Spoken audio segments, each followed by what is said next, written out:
자, 그럼 문제 2-5번입니다. 2-5번. 을의 다른 채권자 무가, 요거 좀 지울게요.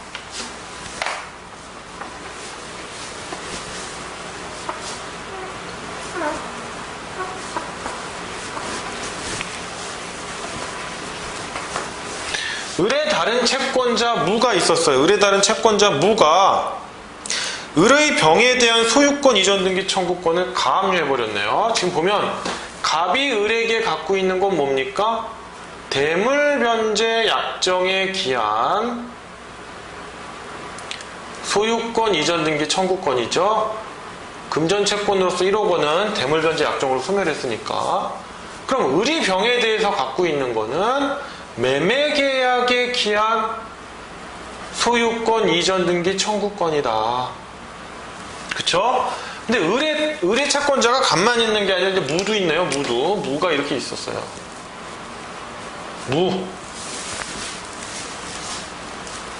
제가 못 쓰는 게 아니라 헷갈리실까봐. 무가 있어요. 사람 참 많이 나왔네요. 무가 이 소유권 이전 등기 청구권을 가압류할 수 있어요.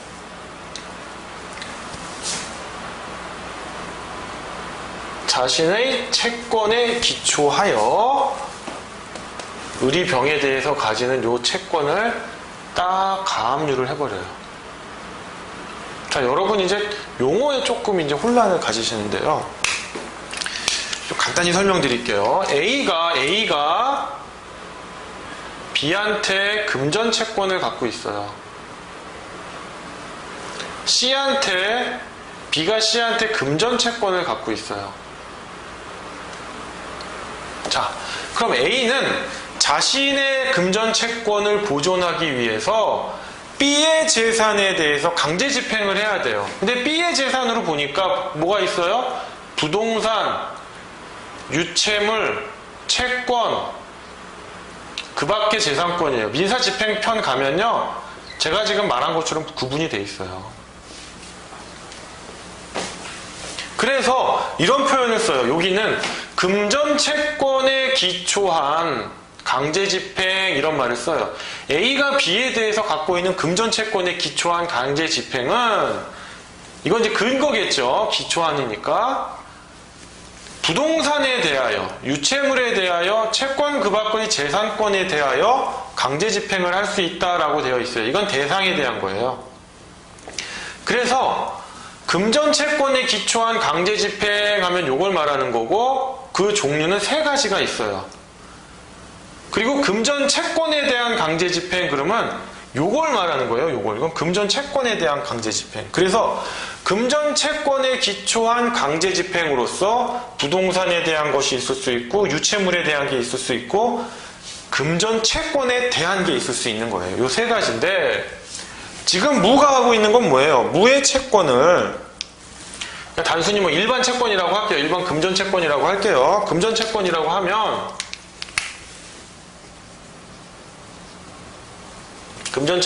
하면, 무는 을에 대해서 갖고 있는 금전채권에 기초한 강제집행을 했는데, 을의 재산을 보니까 병에 대해서 소유권 이전 등기 청구권을 갖고 있죠. 소유권 이전 등기 청구권은 여기 그 밖의 재산권에 해당하거든요.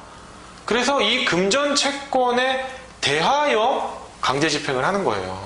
강제집행을 하는데, 강제집행의 전 단계로 가압류를 한 거예요. 을에게 부동산이 있거나 유채물이 있으면 그거 가압류하는 게 더 좋아요. 일단 용어를 한번 설명드렸고요. 자, 그래서 가압류를 했는데, 병이 갑의 청구를 인정을 다 해요. 맞다, 이전해주는 게 맞다, 내가 을한테. 그런데 보니까 가압류가 걸려있네? 이렇거든요? 그럼 이러면 어떻게 판결을 해줘야 되느냐? 이때 법원은 무의 신청에 의한 가압류가 해제됨을 조건으로 하여 소유권 이전 등기 절차의 이행을 명하는 해제 조건부 인용 판결을 해야 된다, 이래요.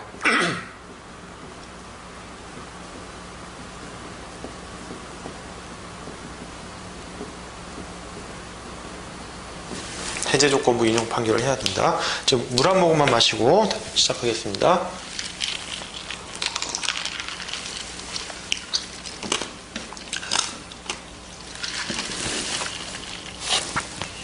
무슨 말이냐면요. 일단 병이 갑의 대위 청구, 즉 을한테 소유권을 이전해라 라는 이 청구에 대해서 인정은 해요. 맞는데 내가 지금 가압류가 걸려 있어서 이전 등기를 청구하면, 이전 등기를 해주면 가압류에 위반하지 않겠느냐 이런 말이 있어요. 가압류에는 어떤 효력이 있냐면 지급금지 효력이 있어요. 압류에는 처분금지와 영수금지라는 표현을 써요. 즉 압류가 딱 걸리면 을한테 너 이 소유권 이전 등기 청구권 처분하지 마. 그리고 영수는 변제를 말하거든요. 그리고 제3채무자 병으로부터 소유권 이전 등기도 인수받지 마 해가지고 이렇게 강력한 명령이 떨어지는데, 가압류의 경우에는 을한테는 명령이 안 떨어지고 병한테만 명령이 떨어져요. 어떤 명령이 떨어지냐면 을한테 지급하지 마, 금전 같으면 지급하지 마라고 하고, 소유권 이전 등기 청구권이라면 소유권 이전하지 마, 이런 명령이 떨어져요. 그래서 효력이 다르기는 한데 실질적으로 본압류한 거랑 거의 비슷한 효과를 내기 때문에 가압류를 하더라도 압류와 비슷한 효과가 나는 거예요. 압류와 비슷한 효과가 나요. 일단 그렇게 되는데, 그럼 병 입장에서는 지급금지 효력이 발생하잖아요. 가압류를 받았으니까.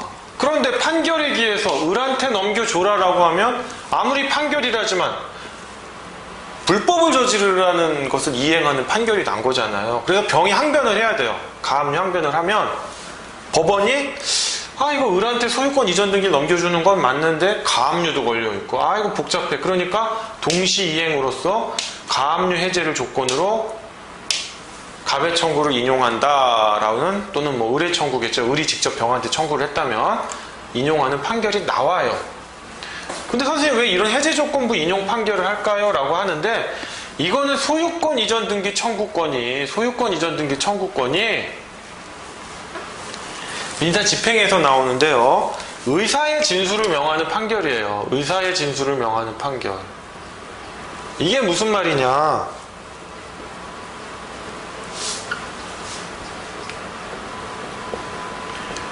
의사의 진술을 명하는 판결은, 우리가 강제 집행을 하는 데는 집행 권한이 필요하고요. 그거에 부수해서 집행문이라고 하는 약간의 형식적인 절차가 필요한데, 의사의 진술을 명하는 판결은 이 집행문을 받을 필요가 없어요.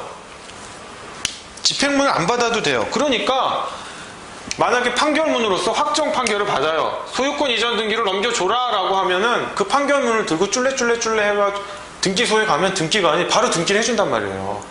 이런 집행 신청이 필요가 없어요.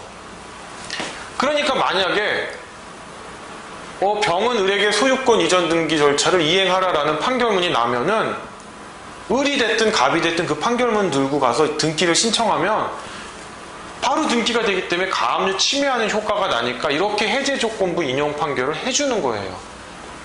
물론 병이 항변을 해야 됩니다. 가압류 항변을. 이건 또 한 가지 팁인데요. 이렇게 의사의 진술을 명하는 판결은 바로 집행을 할 수 있기 때문에 가집행 선고를 붙일 수가 없어요. 그래서 여러분들 기록형 시험에서 청구 취지 쓸 때요, 금전 같은 청구는 가집행 반드시 붙여야 되죠. 이거 안 붙이면 감점이죠. 그런데 소유권 이전 등기 청구를 한단 말이에요. 말소 등기를 하거나 거기에 가집행 선고 붙이면 감점이죠. 이거 아무것도 모르는 애구나 이렇게 되죠. 그런 게 있습니다. 그 다음에 여러분이 기록형 문제 풀 때 팁인데, 이런 소유권 이전 등기 절차를 구하는 소장에 대해서 답변서를 써라 그러면 첫 번째는요, 막바로 이걸로 들어가시면 안 돼요. 일단은 무조건 항변이에요. 청구 기각인 거예요. 청구 기각을 하고 예비적 항변으로서, 이건 맨 마지막에 예비적으로서 너의 청구는 인용한다. 근데 해제 조건부가 돼야 된다라고 해서 이건 마지막에 써주시는 거예요. 바로 그냥 막바로 이거부터 쓰시면 안 됩니다. 그래서 해제 조건부 인용 판결을 하여야 한다라는 겁니다. 그게 문 2-5번이에요. 그 다음에 문제 2-6번입니다. 2-6번. 자, 이 사건 소송 계속 중 병이 위 매매계약에 따라 처분금지 가처분 및 갑에 의한 채권자 대위권 행사 사실을 인지하고 있었어요. 인지하고 있었는데도 을에게 소유권 이전 등기 절차를 임의로 이행한 경우 이러한 임의 이행은 허용되는가? 라는 문제예요. 자, 문은 사라집니다.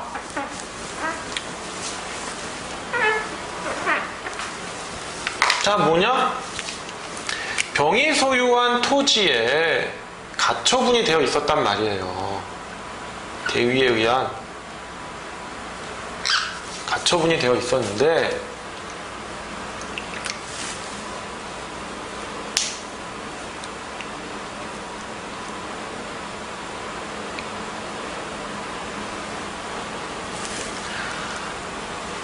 가처분이 되어 있는 경우에 과연 을이 병에게 소유권 이전 등기 절차를 이행하라는 청구를 구했고 병이 이를 임의로 이행을 해줬어요. 병이 이를 임의로 이행해줬어요. 자, 이 경우 과연 이것이 허용되느냐? 즉, 이 문제는 뭐냐면 또 민법 405조 2항이 문제되는 거예요. 자, 병은 채권자, 을은 채권자 대위 행사 사실을 인지하고 있었고, 을뿐만 아니라 을도 병도 채권자 대위 행사 사실을 인지하고 있었어요. 특히 을의 경우에 민법 제405조 2항에 의해서 채권자 대위 행사 사실을 통지받은 이후에는 처분행위를 할 수 없죠. 할 수 없는데 임의로 이행했단 말입니다. 임의로 이행을 하면 1번 민법 405조 2항 안 진한데요. 제가 펜을 좀 바꿀게요.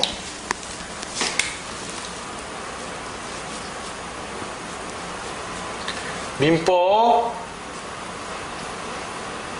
405조 2항 위반의 문제가 생겨요. 이게 처분행위냐 등기 절차를 인수한 게 근데 처분행위가 아니다라는 겁니다. 405조 2항은 처분행위를 금지하고 있기 때문에 처분행위 이외에 보전 및 관리를 위한 행위는 허용된단 말이에요. 그러면 등기 절차를 인수한 거 임의로 이행했으니까 병이 임의로 이행해서 등기 절차를 인수한 게 처분행위냐 아니면 처분행위가 아니냐라고 했는데 법원은 변제의 수령은 처분행위가 아니다라고 했어요. 그리고 채권자 대위권을 행사했다고 해서 이게 마치 가처분을 또는 압류를 한 것과 같이 제3채무자의 변제를 금지하는 효력이 있는 건 아니에요. 채권자 대위권을 행사했다고 해서. 그럼 두 번째로 통과해야 될 문제가 선생님 여기에 가처분이 있는데 민법 제405조 2항에 처분행위는 통과했어요. 한 번 첫 번째 허들은 통과했어요. 그러면 가처분 위반의 문제는 생기지 않아요? 이런 문제가 생깁니다. 근데 처분금지 가처분이라고 하는 건요. 처분금지 가처분이라고 하는 거는 이 병이 누구? 채무자를 제외한 나머지 제3자에 대한 처분을 금지하는 거예요. 을한테 간 거는 처분금지 가처분에 위반하지 않아요.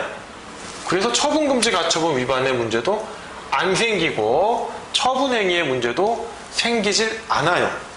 그래서 여기 또 한 붙어볼까요? 채권자가 제3채무자를 상대로 채무자를 대위하여 부동산 처분금지 가처분을 한 경우 그 가처분의 피보전 권리는 채무자의 그 가처분의 피보전 권리는 채무자의 을이 병에 대한 소유권 이전 등기 청구권일 뿐이고 채권자의 채무자에 대한 소유권 이전 등기 청구권은 포함되지 않으므로 채권자가 채무자를 대위하여 제3채무자를 상대로 한 소유권 이전 등기 청구 소송의 계속 중 제3채무자인 병이 임의로 채무자에게 이전 등기를 넘겨주는 것은 위 가처분의 내용에 위배되는 것이 아니고, 따라서 을이 채무자로부터 취득한 제3자의 등기는 그가 위 가처분 등기가 있었음을 알았는지 여부에 관계없이 유효하다.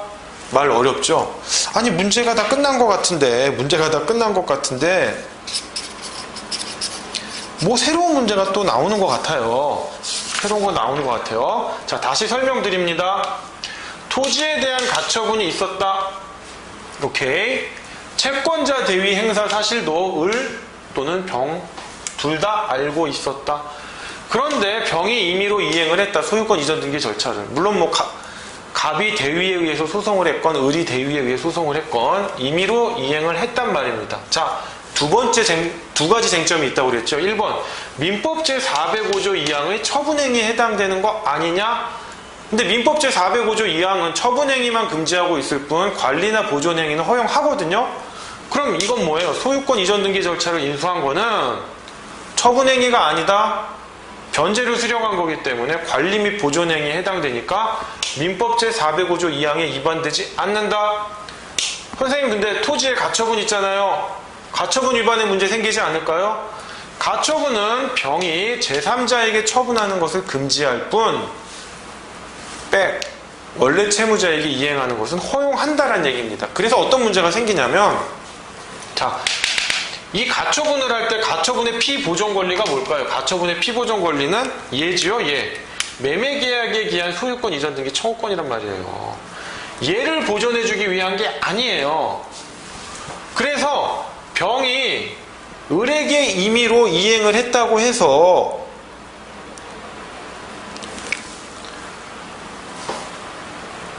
가처분을 위배하는 게 아니라는 거예요.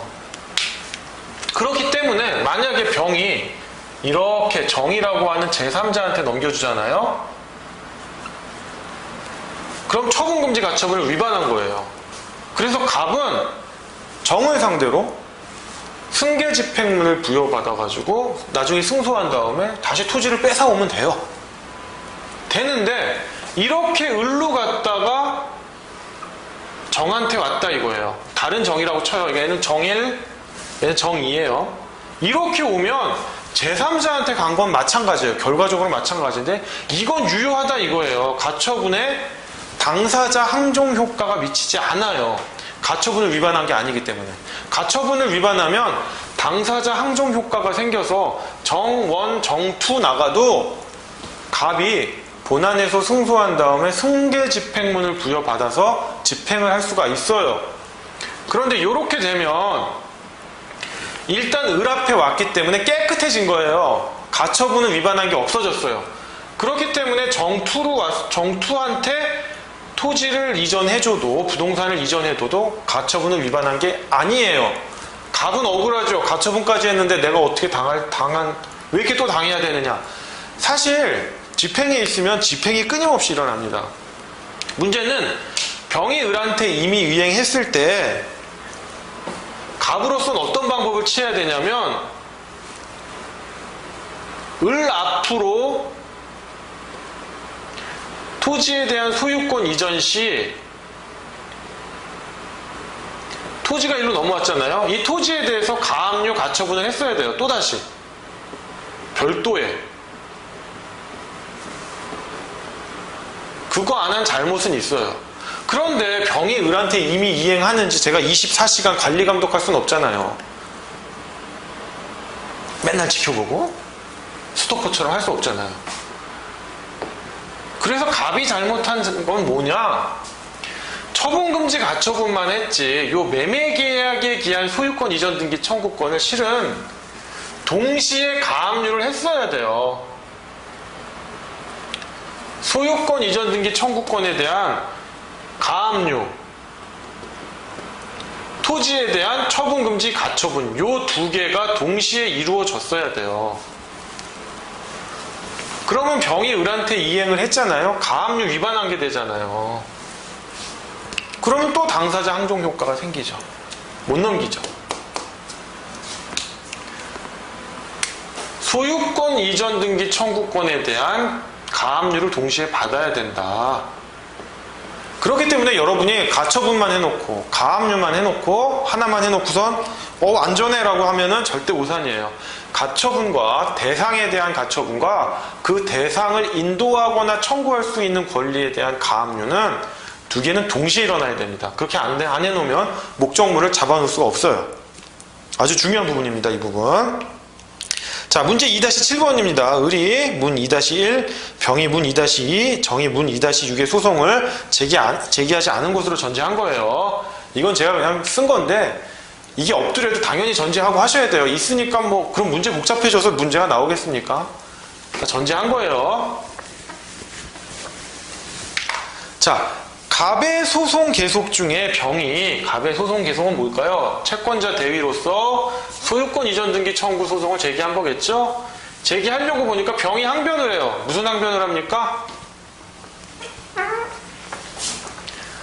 나 을로부터 잔금 못 받았어. 내가 을한테 소유권 이전 등기 넘겨주는 건 맞는데 잔금을 못 받아서 동시이행의 항변권을 행사합니다. 그럼 병이 이걸 행사할 수 있을까요? 갑한테? 당연히 행사할 수 있죠. 왜냐?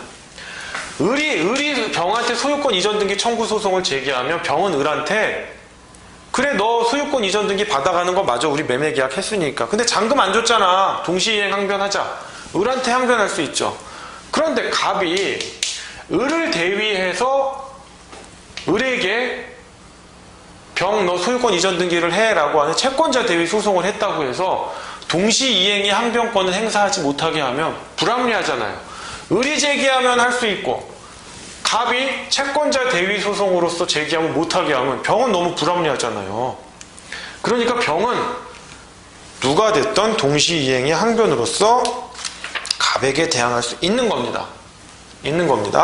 그 다음에 2번은 뭐냐면요. 갑이 을을 대위하여 병에게 을한테 소유권 이전 등기 넘겨줘 라고 했는데 대위 소송을 하려고 보니까 이 피보존 채권 있죠. 피보존 채권에 대물 변제에 기한 소유권 이전 등기 청구권이 소멸시효가 완성됐어요. 선생님, 소유권 이전 등기 청구권도 소멸시효에 걸리나요? 걸려요. 제가 소유권 이전 등기 청구권에서 물권적 청구권이 있다고 했죠. 걔네들은 안 걸려요. 그 대신 양도도 안 되죠. 소유권에 수반하여 같이 움직여야 되니까. 그런데 채권적 청구권은요, 소멸시효에 걸립니다. 그거에 관련한 또 민법에 많은 쟁점들이 있는데 여기서 할 수는 없고요. 관계되는 부분에서 설명드리겠습니다. 자, 어쨌든 소멸시효가 완성이 됐거든요. 그러면 피보전 채권이 존재하지 않으니까 갑의 채권자 대위 소송은 어떻게 되겠어요?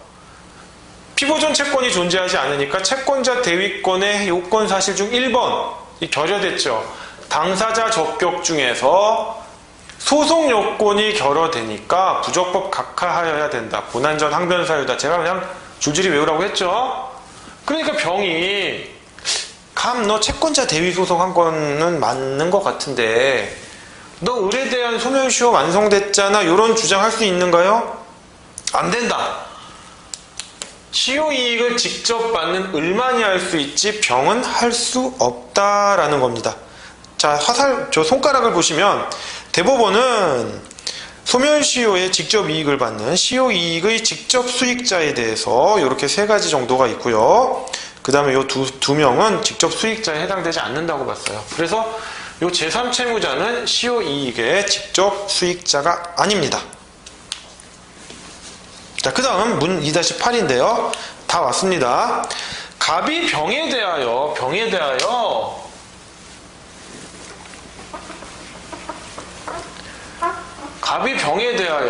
가압류 지울게요.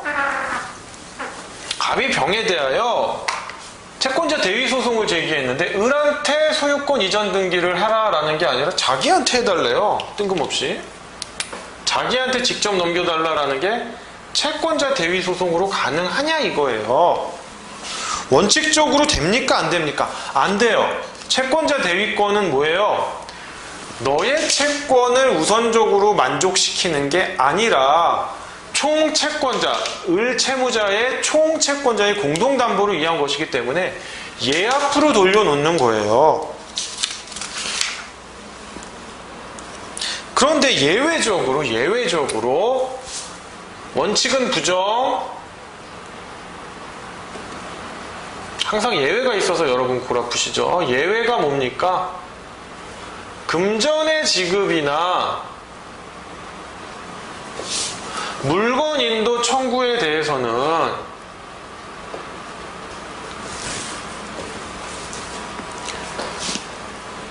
채무자가 그 수령을 거절하거나 채무자가 그 수령을 거절하게 되면 채권자로서는 그 목적을 달성할 수 없을 뿐만 아니라 채권을 대위 행사하는 이 채권자 대위권의 행사 권한에는 변제 수령할 권한도 포함되어 있는 것이므로 피고인 제3채무자로 하여금 채무자가 아닌 원고, 즉 채권자겠죠. 채권자 자신에게 직접 이행할 것을 청구할 수가 있어요. 즉 대위 수령할 수 있는 권한이 있어요. 수령대리라고도 합니다. 그럼 대위 수령하면 자기 채권에 우선 변제할 수 있느냐? 못해요. 다만 갑이 을에게 채권이 있었죠. 그죠? 근데 병이 이렇게 대신 해가지고 대위 수령을 했단 말이에요. 대위 수령을 하면 을한테 줘야겠죠. 이건 원래 이제 피보존 채권이 되겠고요. 피보존 채권, 여기는 뭐가 되겠어요? 대위 수령해가지고, 대위 수령한 것에 대한 을에게 이제 인도해야겠죠. 인도 채권이 있겠죠. 요거를 상계를 할 수가 있는 거예요. 서로 상계적상이 있으면. 상계를 해서 마치 사실상의 우선 변제를 갖는 것과 같은 효과를 거둘 수는 있어요. 그런데 지금 갑이 병에게 청구하는 건 뭐예요? 소유권 이전 등기 청구를, 이전 등기 절차를 을에게 이행하지 말고 자기한테 하라는 거잖아요. 이게 금전의 지급이에요? 아니죠. 물건의 인도 청구. 물건의 인도 청구는 동산 같은 거예요. 동산 주는 거. 건물 인도 청구 같이. 소유권 이전 등기 청구는 물건 인도 청구가 아니에요. 마치 소유권 이전 등기니까 토지가 넘어오니까 물건 인도 청구인가 보다 이렇게 착각하시면 안 돼요. 소유권 이전 등기 청구는 물건 인도 청구가 아니라 의사의 진술을 명하는 판결을 구하는 청구입니다. 그렇기 때문에 안 돼요. 대위 수령권도 없는 거예요. 이런 식으로 대위 수령권도 없어요. 그래서 할 수 없다라는 거예요. 근데 민사집행법을 조금 공부하신 분들이 요런 아이디어를 내시는 분들이 있어요. 전부명령이라는 게 있는데요. 전부명령이라는 게 뭐냐면 법률의 규정에 의한 채권 양도라고 보시면 돼요. 전부명령은 자, 채권자가 있고요. 채무자가 이렇게 채무를 변제해야 되는데 이 채무자가 또 제3채무자에 대한 채권을 갖고 있었어요. 채무자에 대한 채권을 갖고 있어요. 그러면 채권자 입장에서는 민사집행에서 규정된 방법으로 어떻게 금전채권을 집행하느냐. 제가 여기 말했죠. 금전채권에 기초한 강제집행으로서 채무자가 제3채무자에 대해서 갖고 있는 금전채권에 대하여 집행을 하는 거예요. 금전채권에 대해서 집행을. 채무자가 부동산을 갖고 있으면 부동산에 대한 강제집행, 유채물을 갖고 있으면 유채물에 대한 강제집행, 금전채권을 갖고 있으면 금전채권에 대한 강제집행이고요. 이러한 세 가지 강제집행을 할 수 있는 근거는 뭐다? 채권자가 채무자에 대해서 금전채권을 갖고 있기 때문이에요. 자, 그래서 채권자가 할 수 있는 방법은 일단 압류를 해요. 뭐를? 요거를. 이 금전채권을 압류를 딱 해버립니다. 압류를 하면 자, 강제집행 절차에 있어서 순서가 압류, 현금화, 배당이라는 절차를 거쳐요.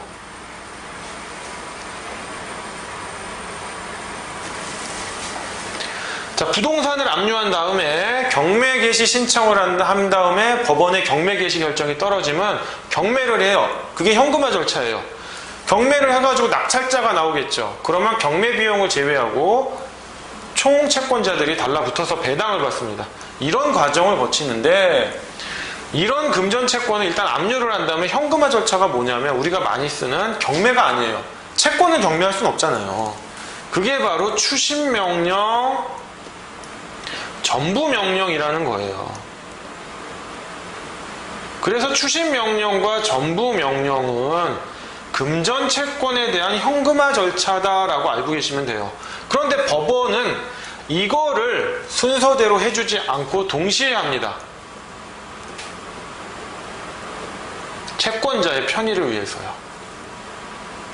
그래서 추심명령하고 전부명령을 받아오는데, 양자의 차이는 뭐다? 추심명령은요, 독점적인 지위를 주질 않아요. 이 경우에 추심 권능만 가져와요. 채권자가 마치 제3채무자의 채권자인 것처럼 나한테도 변제해라고 해요. 하는데 이 관계는 죽질 않아요. 죽질 않아요. 그리고 제3채무자가 채권자에게 변제를 하더라도 자기 혼자만 채권자면 다 자기 채권에 우선 변제를 할 수 있는데, 다른 채권자들이 있으면 그 돈을 자기가 다 먹는 게 아니라 법원에 추심 신고를 하고 공탁을 해요. 공탁을 하면 그 공탁금에 대해서 이 채권자뿐만 아니라 이 채무자의 다른 채권자들도 다 와서 평균 배당을 받아갑니다. 그러니까 100% 만족을 못 받을 수도 있어요. 근데 전부명령이란 건 뭐냐면 마치 이 채무자의 이 제3채무자에 대한 채권을 양도받는 것과 같은 효력이 생겨요. 양도받는 것과 같은. 그래서 요 관계가 다 없어져요. 조금 위험해요. 양도받았기 때문에 독점적으로 자기가 다른 채권자들보다도 독점적으로 만족을 구할 수는 있어요. 이 채무자의 다른 채권자들이 압류를 했거나 가압류를 했거나 이런 것보다 선행해서 전부명령을 받아버리면 그 다른 채무자의 채권자가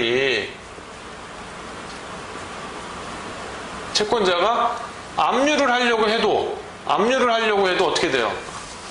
압류할 대상이 없잖아요. 이 채권이 소멸해가지고 넘어갔으니까. 그러니까 이 채권자들은 이제 속된 말로 나가리가 된 거예요. 압류를 못해요. 그래서 이 채권자가 독점적으로 채권의 만족을 구할 수는 있는데, 위험한 건 뭐냐? 이 제3채무자가 이 채무자보다 변제 자력이 높은 줄 알았는데 변제 자력이 낮아요. 그러면 이거 큰일 났네. 원래 채권은 다 소멸했거든요. 나 예전으로 돌아갈래? 과거로 돌아갈래? 안 된다는 거예요. 못해요. 전부명령은 승자 독식같이 다 먹을 수는 있는데 리스크도 자기가 부담하는 거예요. 그럼 이제 원래 문제로 돌아와서 요거 좀 지울게요.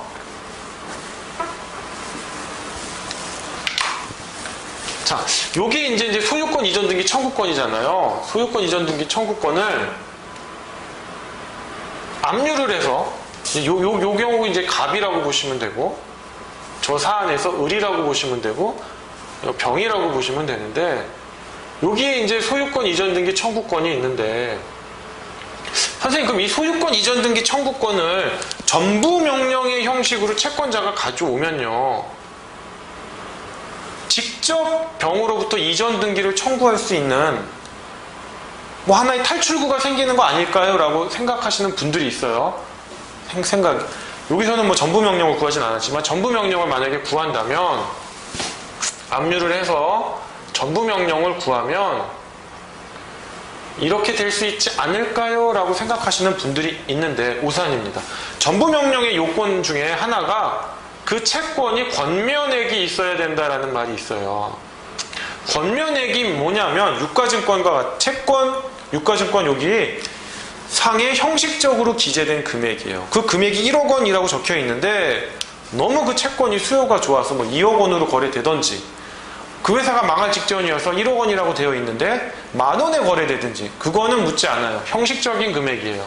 형식적인 금액이 있어야 되는데, 소유권 이전 등기 청구권이 어떤 행위를 구하는 청구권이지 금전 청구권이 아니잖아요. 권년액이 없어요. 그러니까 전부 명령을 구할 수도 없고, 소유권 이전 등기 청구권이 이렇게 행사돼서 토지가 이 경로로 넘어가야 되는데, 이렇게 넘어가면 부동산 등기 특별조치법상에 뭐가 문제돼요? 중간 생략 등기가 문제가 된단 말이에요. 중간 생략 등기를 왜 금하시는지는 아시죠? 물론 예외적으로 허용되는 경우도 있지만 양도소득세 때문에 그래요. 양도소득세랑 취득세 때문에 그래요. 자, 이제 뭐 문제 다 설명드렸으니까 제가 좀 지울게요. 하여간 전부 명령으로서 소유권 이전 등기 절차 청구권을 양도받을 수는 없다라는 점, 그 부분 하나. 중간 생략 등기는 뭐가 문제되냐면, 갑이 이렇게 있는데 을에게 토지를 넘겨줘요. 그리고 병에게 넘겨줘요. 얘는 1억에 팔았어요. 여기는 1억 5천에 팔았어요. 갑은 그 토지를 한 7천만 원에 샀다고 할까요? 그럼 토지가 이렇게 넘어가면 을은 토지를 취득했으니까 취득세를 내고, 얘는 양도 차익이 발생했잖아요. 양도 소득세를 내야 돼요. 그리고 을이 다시 병한테 매도를 했잖아요. 그럼 병이 취득했으니까 취득세를 내요. 을이 차익을 얻었죠. 양도 소득세를 내야 돼요. 근데 이거를 쭉 띄어서 이렇게 되면은 얘 세금이 누락돼요. 이걸 방지하기 위한 게 중간 생략 등기입니다. 그래서 부동산 등기 특별조치법은 중간 생략 등기를 금지하고 있다는 점, 나중에 또 기회가 되면 중간 생략 등기가 뭐 허용되는 경우에 대해서도 설명드리도록 하겠습니다. 네, 오늘 1회차 강의는요, 여기 채권자 대위권 문제 2번까지 하는 걸로 하고요. 2회차 강의 때 채권자 대위권 모두 마치도록 하겠습니다. 그리고 이제 채권자 대위권을 마치면요, 채권자 취소권, 이거 중요한 부분이거든요. 채권자 대위권 취소권, 요거는 민법, 민사소송법, 민사집행법이 모두 문제가 되기 때문에 완벽히 숙지하셔야 됩니다. 이 부분 좀 시간이 걸리더라도요, 느긋하게 천천히 충실하게 강의하도록 하겠습니다. 그러면 1회차 강의를 마치도록 하겠습니다.